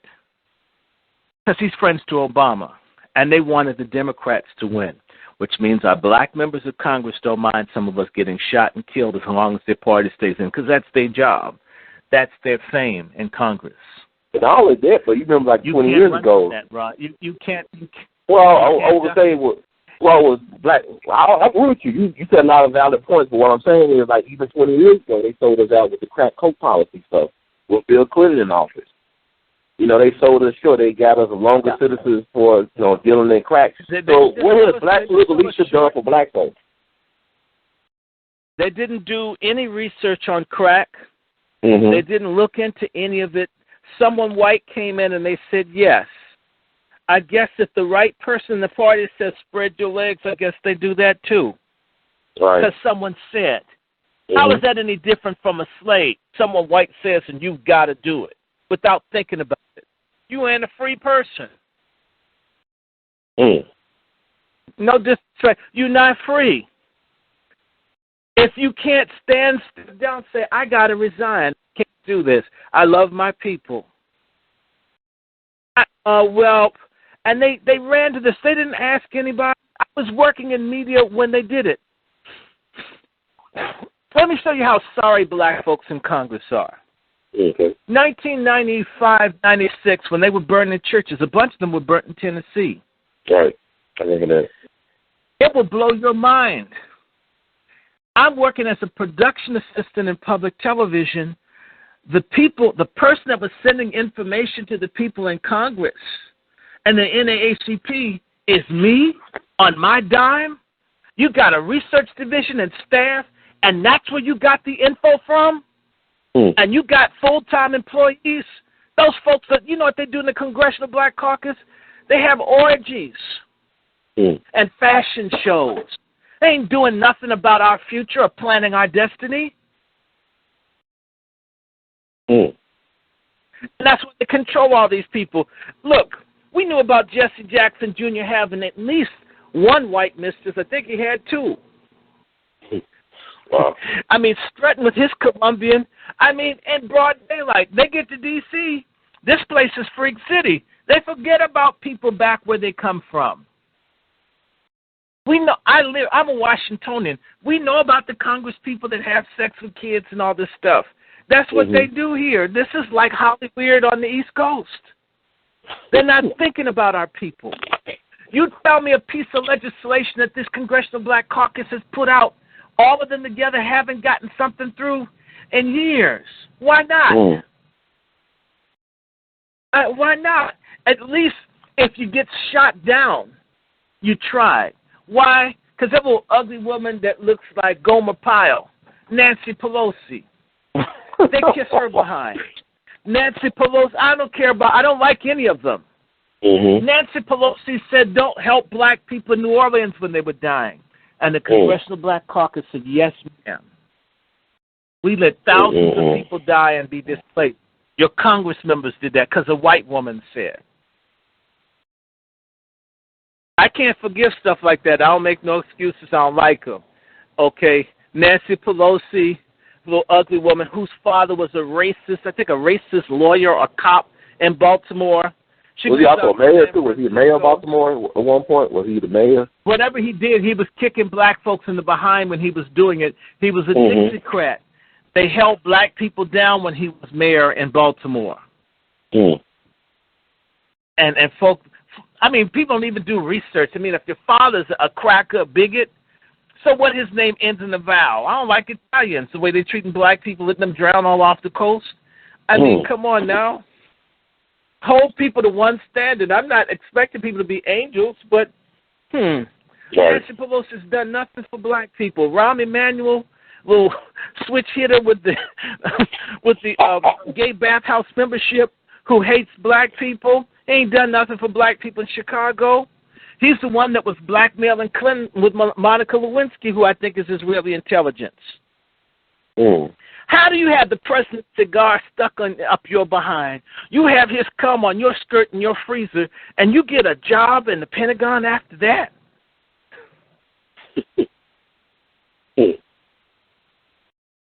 Let's go to question and answer. I'm sorry, just don't. You got so much passion and so much information. I'm definitely going to hit the phone lines right now. We're going to go, please call in, everybody. You got a question for Dr. Reggie Short or a comment or observation, whatever. Call in number is 646-652-4593. And we'll go to the first caller. We've been waiting patiently. I think I know who this is. Was area code 302. Y'all on the air. Welcome to We All Be. Thank you so much. This is a great time for us to be alive, and I just want to add and build with everything that you brought forth. And my name's Mandela Khan, the connector. Yes, sir. From Mother Africa, sons and daughters, we're at the right place at the right time. I would urge everyone who is listening to your show and where we are, let's add something that we never added, but we got to add it just based on how we see the world right now. Yes, sir. If we go back to the Iranian crisis of the 69, when we go to the internal civil war that crushed El-Haj Malik al-Sabah, through the counterintelligence program, Martin Luther, that crushed Kennedy, a whole bunch of sovereignty and integrity and dignity and independence based on Cuba, and it all adds up where figures don't lie and lies don't figure. It's a mathematical equation. We've won. And we have new people on the line tonight to prove our authenticity, our validation, and confirmation. So why? The one and only SUN and daughters of Mother Africa is the real Illuminati. The real, but we got to show that based on the majority, we are the sons and daughters of Mother Africa. Nobody can dispute that. The problem is solved. In 48 hours, we got victory. And now here's the equation. With all the wars that we have funded to now, you put Ferguson, St. Louis, Chicago, Detroit, and Ohio. Let's put that in the equation. And we heard about Martin Luther King, Malcolm X, which was done, not Martin Luther King, but Malcolm X and Rodney King, which was done in the spring and the winter and the fall. And with this new thing coming out of St. Louis, it will be done in the winter. Now, here's the good thing, is that we're going to have the Genesis, the presidents, and the revelation, which we're going to get out of this with some kind of diplomacy, dialogue, and negotiated settlement for the birthrights of the people to be recalled, or it's all-out warfare. Not one eye for an eye, but 2 eyes for an eye, and 2 ass whoopings for every ass whooping that's a black one. And here's why Ferguson's so important. We won't believe our lying eyes when us as African and indigenous people, we thought that we could FUBU we must do for self, or we in this alone. But don't believe your lying eyes, and you won't hear from no media, whether it's BET or MTV or 10, 6, and 3. Only in Blog Talk will you hear that if Ferguson explodes, you're going to see Uncle Sam. Like Jeremiah Wright said, goddamn Uncle Sam, and not Barack insane Obama, the mad bomber, who's just like Hitler, just like George or Washington or George Bush. They can't fire the sons and daughters of Mother Africa, even though Jeremiah Wright was fired. And when we look at today, in 2014, the birthrights of our people is in total recall, and we at the right place at the right time and the right reason for the right season. So why it's so important is when we look at today. The only thing that's happening is that our biases and prejudice and our cliques and tribes and gangs don't have the identifying force to direct where we are as one. Who are we? What people? And, we always talk about as elders, we need to know who we are. But there's a president that lets us know who we are. Even though we might not think, feel, or believe monolithically, we know that we got drones, missiles, bombs, and bullets and unjust wars that's saturating and desecrating our mothers and grandmothers and great-grandmothers' families. When the warring factions, they're fleeing this reign of terror under narco-terrorism and this thing called narco-terrorism. But when we look in the Americas, we see that the Hitler wall is supposed to go up in Mexico, New Mexico, Los Angeles, and so forth and so on. But the truth of the matter, it's the illegal alien European invaders on Earth who fucked up our heavens. And what do I mean by that? It's on Earth. Now, in the Americas, there are over 550 million Africans in the Americas. That's North, South, and Central. We're the indigenous people of this land. Our sovereignty, integrity, and birthright is inclusive in the 99% of all the other lands on the planet Earth. Now, when I speak of the African world, the Arab world, Southeast Asia, Central America, and Caribbean America, that's the majority of us. That's us. So there is no racism or white supremacy. There's only racism and superior weaponry that puts the fear, F-E-A-R, fake engineering that alters our reality. Now, when we look at the minority, that's the I'm about to get ready. I want to get this. Yeah, I want to thank you for all that insight and input. We got to move along. We got to. It's slowly getting filled up. People want to talk to Dr. Short. If you got a question for Dr. Short, a comment to make about the things we've been talking about, I appreciate that, because Dr. Short, he has a lot of information, and he's taking the time out of his busy schedule to share with us what's going on from his special insight. Dr. Short is a very gifted individual when it comes to creating a different point of view from what I call white stream media. So I want people to take the time to really enjoy this moment with Dr. Short and ask him a question directly so he can expand or expound upon that. So I'm going to hit the caller lines. I want to thank Brother Connected for all that information. Going to Philly, 215, you're on the air. Where can we all be? Hetapu, Honorable Brother, and Honorable Dr. Short. Your first name again is? Randy. That's what I have, and I bow before you. I am Angel Lady Love, Angela Del Philly, Lady Truth Oracle BB I am, and you are such a breath of fresh air. You bring forth, and I see why you are a professor, you bring forth the information so interesting and yet to the point. And I'm just so humbly grateful that I was remembered to tune in today. And one of your labels that I heard you say, Anglo-American Empire, I would like to use that terminology. Is that from yourself? Did you make up that term, or is this something that you had heard of? No, sister. The term Anglo-American is, I got it from a gentleman, a Muslim gentleman named Dr. Yusuf Cly. Dr. Yusuf Cly was a student of Malcolm X, and he ran the Organization of African Unity in the OAAU, African American Unity in Canada for Malcolm. And so I'm affiliated with a group of international human rights attorneys, and when we say Anglo-American, please use it. I use it Anglo-American apartheid, Anglo-American Nazism. We're talking about the white wasp folks, the white people who run the other white people, whose behinds they kiss. You know, the white people like George Bush have the Italians and Polacks and everybody kissing their behind and mess with us. And so when I use the term Anglo-American, I want you to use it because there are a lot of people that are white in the world that are not necessarily bothering us. When you say Anglo-American, you're talking about the rich, powerful white people who've been screwing us for the last 500 years. I want everyone to use it because in international terms, it's seen very negatively. When you say white, that could be all kinds of people. The same way black is lots of people, not just people in the United States. When you say Anglo-American, you're talking about like the white dude that shot and murdered Michael Brown. People know specifically which group of whites you're talking about. And please use it. It's very precise. Emphatically. So when I go through a room full of white people and I complain about Anglo-Americans, it allows me to do what they do, divide and rule. You know, they say they like one group of blacks, they don't like another. Well, I go into a room full of white. I'm not mad at you. I'm mad at the white people in America. Oh, you're not mad at me? No, I ain't mad at you. You ain't my problem.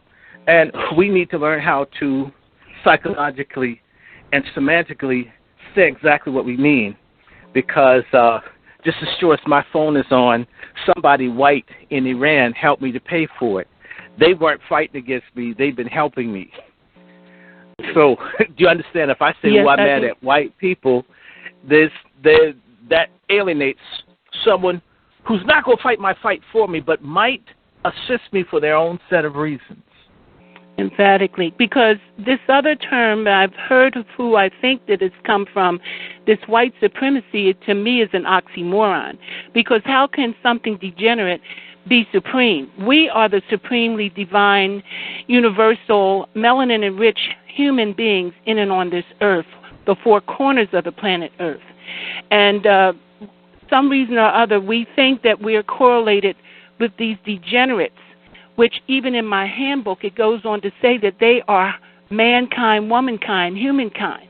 As you had pointed out, they put right in our face who they are. And they correlated a subliminal variable when they keep saying all of these different things come from a monkey. Well, that's them. They are the genetically engineered being that we see on an evolution chart. There was no evolution. It was genetic engineering. These genetic engineered scientists genetically engineered them. And they have all of these traits. They sleep with the monkeys. And they're even putting it in our face when they talk about our blood. They have to correlate it with what? The rhesus monkey. So as you pointed out, and what was your terminology that you used? That they put it, how did you say that they presented, they're liars, so you don't believe anything they said and say, and something else you said was so profound. I don't know what I said, but you got to challenge everything. If, in fact, they say this is the land of the free, is it? Sweet land of liberty? Sweet land of liberty, is it? Land of opportunity, is it? Religious freedom, is it? Every time they say something, it's never what they say it is. Oh, yeah, a nation under God, is it? Really? Well, this is the other key. We have to take our rightful stance. See, we've been programmed and deprogrammed and not to remember who we really are. And this is why their time is up. Now, you mentioned something about Bill Gates.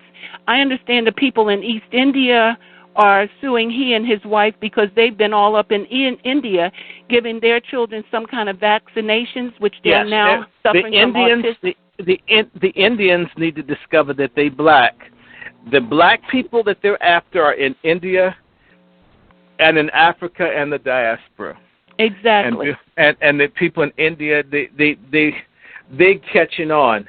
The African folks, we're xenophiliacs. We love foreigners and don't like one another. We got to change that. We need to become xenophobic, at least in the short term, until we get everybody out of Africa. Then maybe we can pick who we let in. We shouldn't be loving. I don't love my enemies, okay? I'm a Christian. Let God tell me in the judgment I'm supposed to. I hate my enemies. They hate me. I think that's equality, okay? Let God get back to me. In the judgment, let God tell me something different. But while I'm living, if somebody shoot at me, I'm going to shoot at them. And then I can sing We Shall Overcome when they don't get up off the pavement. But not I sing We Shall Overcome and I'm on the pavement. I don't believe in that. I love Dr. King. I can even talk just like him. But I don't turn any of my cheeks, not on my face, not on my buttocks. Don't hit me anywhere. I won't hit you anywhere. I want to thank the sister from Philadelphia for calling in with those wonderful comments and questions. Oh, that's just beautiful. I've heard her on Empress Filet's show. Oh, I think she's a regular caller, and I appreciate her for speaking it out and going ahead. I think she's going Brother Dick Gregory on here. He holds her own, so I really appreciate her to call in, taking the time out of her schedule to call in and talk and listen. And we got another caller. And I like the way she brought that monkey thing in there. That is so interesting. But you know what? When they get through with the monkey, it don't work. They have to try it with something that will work. And they don't want to do it on each other because they love each other too much. I mean, something we should copy. Right. They need to use it on us. Okay, and we're going to move it on to another caller's private number, 111. You're on the air. Welcome to We All Be. How you doing tonight? Hey, how you doing, brother? I'm good, man. What's your name? Catch your show when my name is Will. I usually catch your show when you got Dick Gregory on. Yes, sir. I know you call. Okay. Yeah, let me just say something, brother. You are a wealth of information, man, both of you guys, you know? And you have some real top-line people come on your show. Let me just say something. This is in reference to strategy down in Ferguson. Mm-hmm. It's my understanding that the blacks outnumber the whites in Ferguson. Yes, so then it would seem to me that if we were able to get all of the churches to loan their buses for those people to go and shop outside of Ferguson, you could financially bring Ferguson to its knees.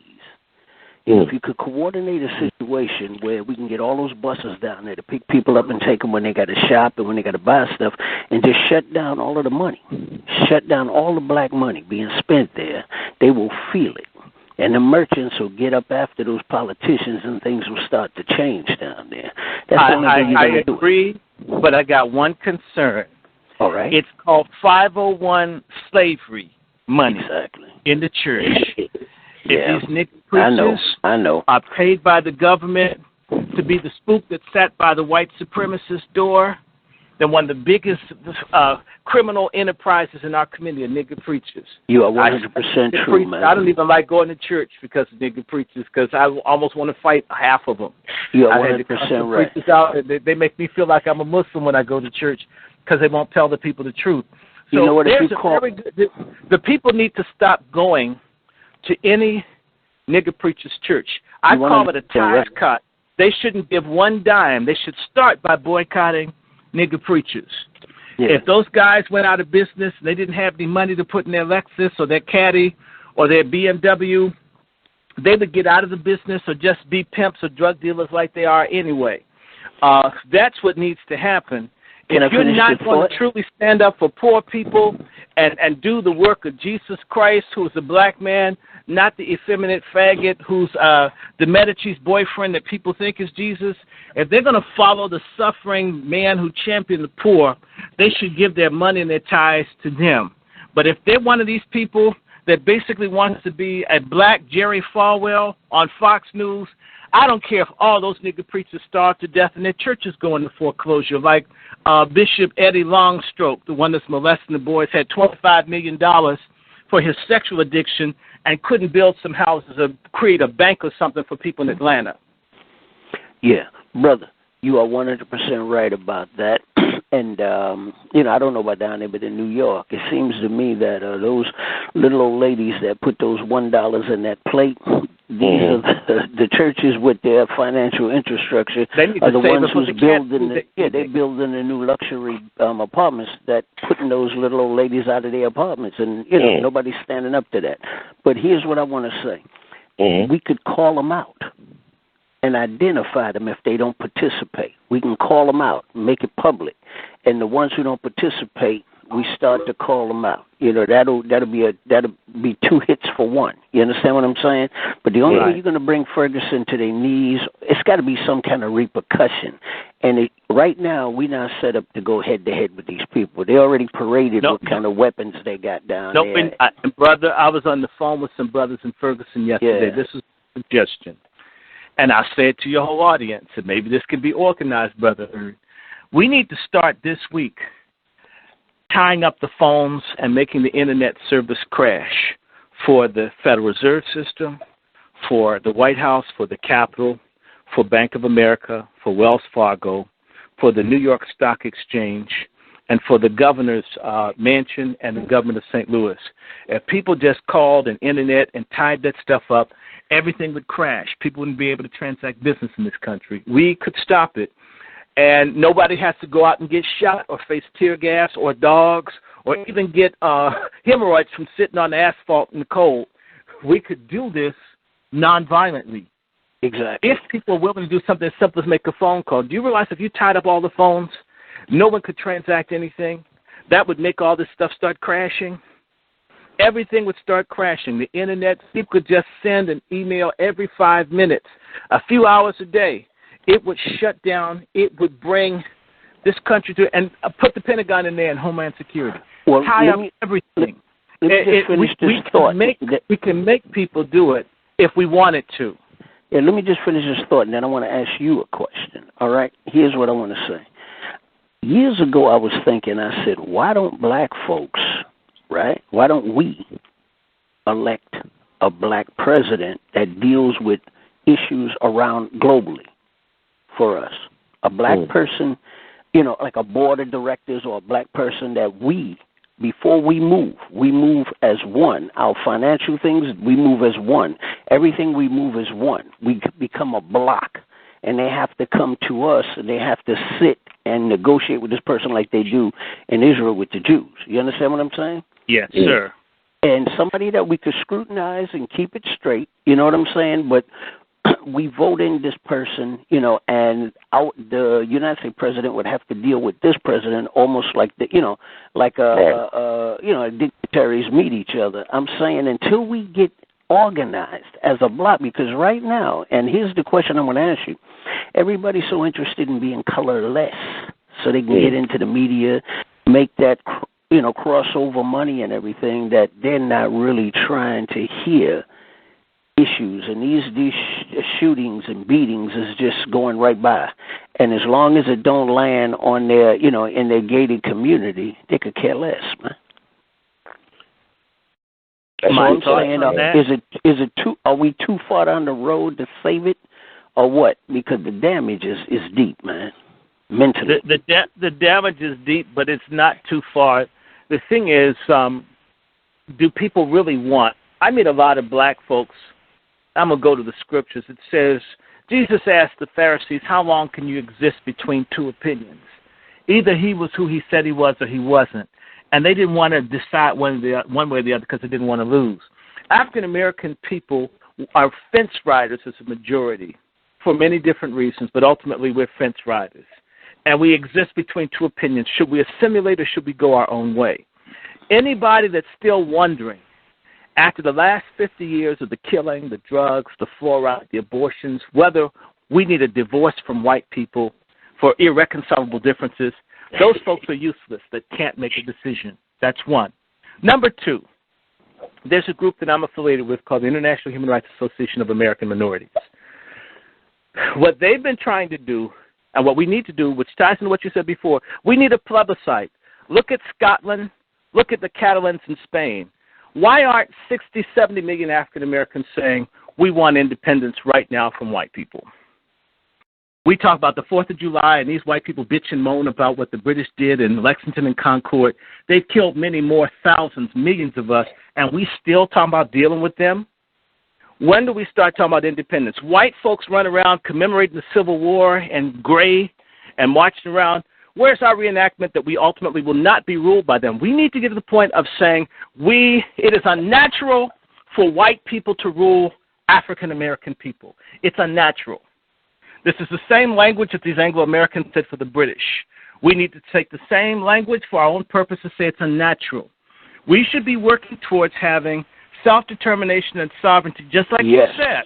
Yes, economic with our own parliament, with our own government, where we have a 5, 10, 15, 20-year plan for how we get our people together without their involvement or their say on our terms.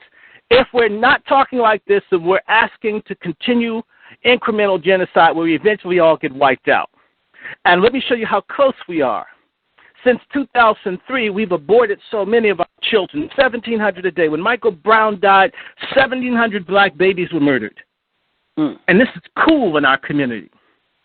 And we've killed so many of our own children, somewhere between 15 to 20 million of our people. And if assume each of them had a child, 40 million or 60 million of our people are missing today because we killed them trying to fit in. Yep. We've got to. In fact, we've killed so many of our children, we haven't reproduced naturally as a people for the last 11 years. If we keep going down this road, we won't exist, and we will have committed race suicide at the hands of Planned Parenthood and the Congressional Black Caucus and the NAACP and the other groups that support our extermination. That's right. The Legal Defense and Education Fund, the NAACP, the National Action Network, all support eugenics against black people. That needs to be a sine qua non that you can't be a part of any ruling coalition if you support the extermination of black people, whether it's fast or slow. We need our own government on our own terms, whether we speak Gullah, Geechee, or Ebonics, or whatever the hell we want to call it. This is the way that we have to start talking. It's called a plebiscite. We start meeting. Do you know all over the South, at the end of the Civil War, black men and women who could barely read and write had conventions to plan their future as free people? We don't do it now with 3 million college graduates. What the hell's wrong with us? Well, thank you, Brother Will, for those great questions and comments and suggestions. I mean, I'm glad that he was able to find us. People calling in from a show previously. We had Brother Abraham Bowden. Right. We need our own government. Black people need a government. Marcus Garvey, 100 years ago, asked, where's the black government? We need one. Not an assimilated government, not one where I have to come across and talk about being tough on crime to get some cracker to vote for me. To hell with that. Just me talking to folks like you about what it is we want. When are we going to get the white middleman out of our minds, out of our souls, out of our lives, out of our future and our destiny? We don't need them. They need us as a bugaboo to continue to oppress the 80 or 90 million poor white people. And we're always going to be the odd person out getting abused, killed, and exterminated to make this Anglo-American capitalistic system, which is nothing but updated apartheid work, at our detriment. And now they're over in Africa killing people. This is going to go until we tell them, as I say to people, if Tina Turner can leave Ike with 37 cents and an Amoco gas card or a Texaco gas card, when can we tell white folks, F y'all, we'll do this ourselves? I tell you, that's where we'll move on. Change the minute they say we don't want them, we don't need them. Part of their imperial sense of importance is that we are dependent on them and that we need them, and that they're lovable people, which they're not.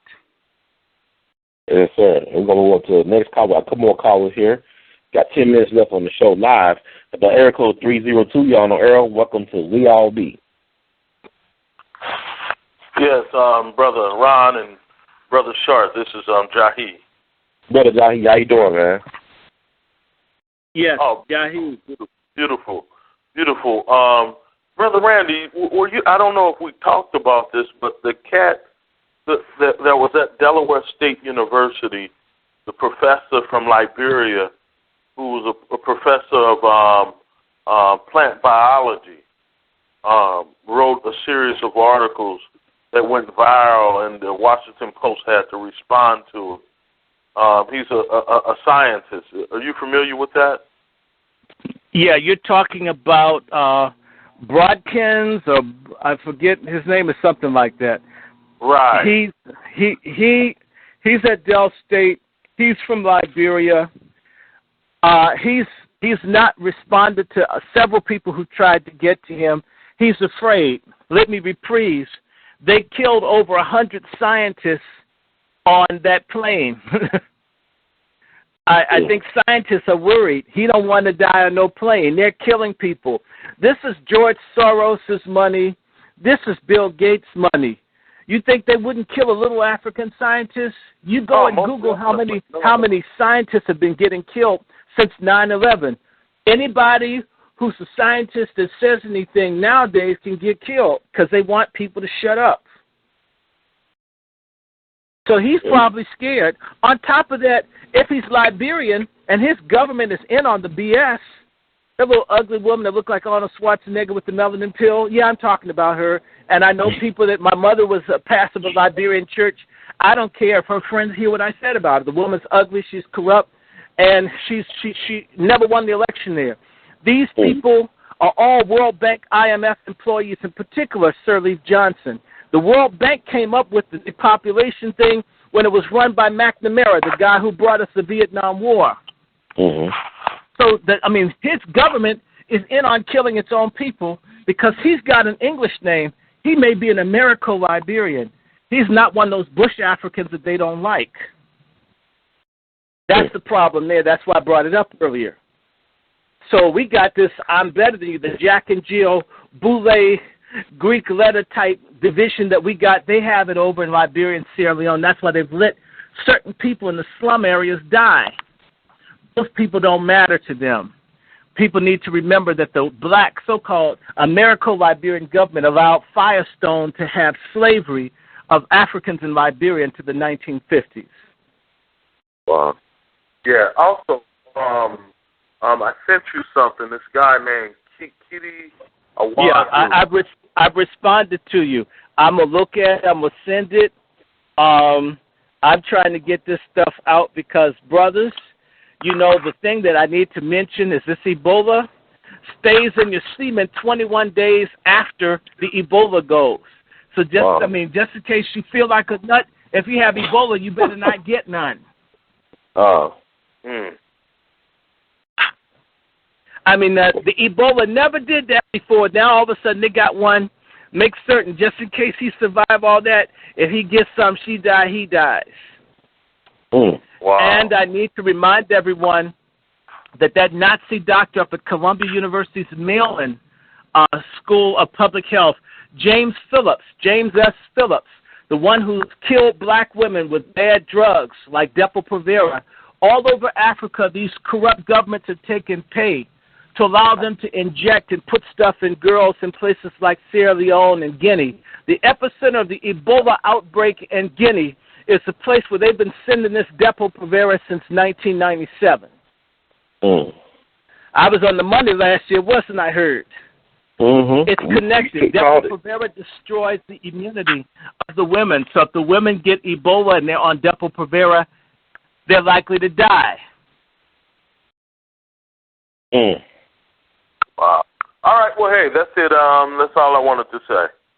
I appreciate you. By the way, y'all, the Congressional Black Caucus gets money from Bill and Melinda Gates. The NAACP gets money from the Gates Foundation or things owned by the Gates. That's why you don't see no black people in Congress saying nothing. They don't care. They're paid not to. Hey, well, you know, they're the same people paid to vote to send bombs to kill people in Gaza. Oh, my God, we need to get rid of all these sellout Negroes in government, all of them. And they can put, I think the guy's gay, the new president of the NAACP. Yeah, I'm talking about him. mean, I'm not mad about people's sexuality, but I was reading something, and so he's talking about rights for gay people, and this Ebola's raging. Ferguson's raging, and he's concerned about rights for gay people. Well, you know what I'm saying? I have real problems with that. I have real problems with that. I mean, the only thing, people wearing Pampers aren't the only black folks. Well, so some people wearing Pampers ain't black. Right, exactly. But I would like to say, basically, like the Congressional Black Caucus is unlike Shirley Chisholm. They bought and bossed. So when you tell them they bought and they bossed. Well, Shirley Chisholm was bought too. Shirley Chisholm was running with the white lesbians. Who do you think was helping her? Well, you know, it's politics. That big dyke Bella Abzug, she turned on him, and the other lesbian, the one that looks like Forrest Whitaker, Barbara Jordan. I mean, yeah, you know Bella Abzug. On these other yeah, people don't know about Bella Abzug. Go ahead, I'm sorry. Yeah, she was a woman that basically tried to dog Shirley Chisholm because she was mad, old, little dirty Jewish lesbian with the I forget what you call it. You know, the secondhand store hats that she used to wear. I mean, greasy looking type woman, ugly too, with big moles and everything. You know, what you really want to send to a health colony, and send it to a health colony and never let her leave. Right. But no, Barbara Jordan was on that too with her white girlfriend, and she does look like Forrest Whitaker. In fact, looked like the last king of Scotland. Praising the Constitution during the Watergate hearing. Oh, yeah, I'm riotous to people. Ooh, I'm going to make some. I always go for Bella Esberg. What people don't realize, I want them to realize this. Before she became a congressperson, she actually was on the law team for Willie McGee. Willie McGee was a black man down in Mississippi who was accused of raping a white woman. They gave him the chair for that back in the early 50s. He didn't kill nobody. He just got the chair for allegedly raping a white woman. And people in that town, both black and white, said it was an affair. And she got caught. But anyway, it was either here or there. Probably. Yeah, we're going to move on to that. Change subject on you. Back to Ferguson real fast. Y'all know that Obama's got this ugly woman, this woman that looks like a can of Raid with the suit on. Her name is Loretta Lynch. She's the Attorney General for the eastern half of New York. She's been the one that's been getting the killer cops off, going all the way back to Abner Louima. Sean Bell, Ramali Graham. If you see people either not getting justice or their cases being delayed, it's this very unattractive woman, Harvard graduate, class of 1984.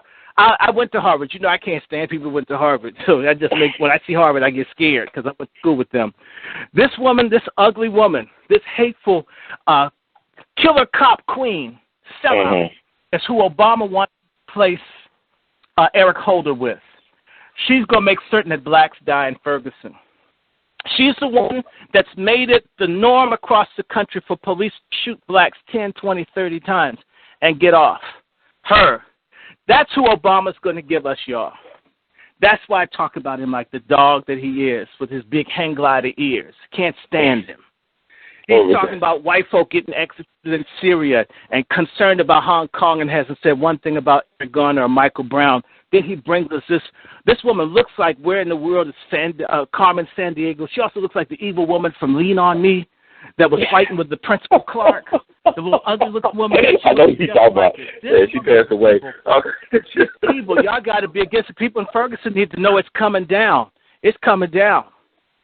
Well, Dr. Short, we got to have you back on the show again. We're winding down. We had another caller, but I guess they dropped the line. But I want to thank you, Dr. Short, for spending a lot of time with us today, dropping this knowledge and making us laugh and giving us food for thought. Because as a black person in this system, you got to have a sense of humor or you'll go crazy. And I'm glad you got a healthy sense of humor and also the knowledge. We're trying to keep them.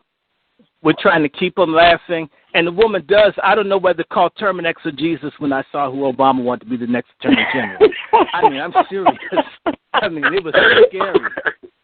That's fascinating. Well, brother, Dr. Short, in the words of other great Washingtonians, we love you madly. And what can we find? How can people get in touch with you? They want to find out more information about what you do and all the things that's going on. The best thing to do is look for me in Facebook, Randy Short in Facebook. I'm in D.C. Or they can email me, wrandyshort@gmail.com. I try to respond to email. Facebook, I'm in Skype, Randy Short, and Skype. And you should catch me. I try to respond to the emails. And that's the best thing to do. Again, Loretta Lynch, her name is wrong. Everything about her is wrong. She looks like she smoked more Newports from the state of North Carolina. I mean, she's got those black Obama, you know, the little Chinese monkeys that you put the cigar in that smoke for the 4th of July? She got lips like that. She's supposed to be married. I don't know who'd have her come home to her. Anyway, that's who Obama wants to have cover up our deaths. I mean, we got to wake up, people. Y'all that voted for Obama, y'all going to regret it in just a matter of weeks. Boycott, don't buy anything. Stay home. Don't buy nothing from nobody until we get justice in Ferguson. Free African Americans. No more white rule over black people. It's unnatural. It's as unnatural as AIDS and a gay orgy bar. We need to end this relationship. Let's get a divorce, y'all. Oh, thank you, Dr. Short, once again. I definitely got to have you back on the show very, very soon. We'll make that happen. You just stay safe, keep producing and pushing, sir. Keep on producing and keep on pushing. Thank you. Peace. Peace. And thank you, family, for another wonderful edition of the Artivist Presents We All Be Radio. We'll be back in black very shortly. We've got a lot of great shows coming up, and thank you for everybody tuning in today. And in the words of the great Duke Ellington, once again, we love you all madly. It's all in the game.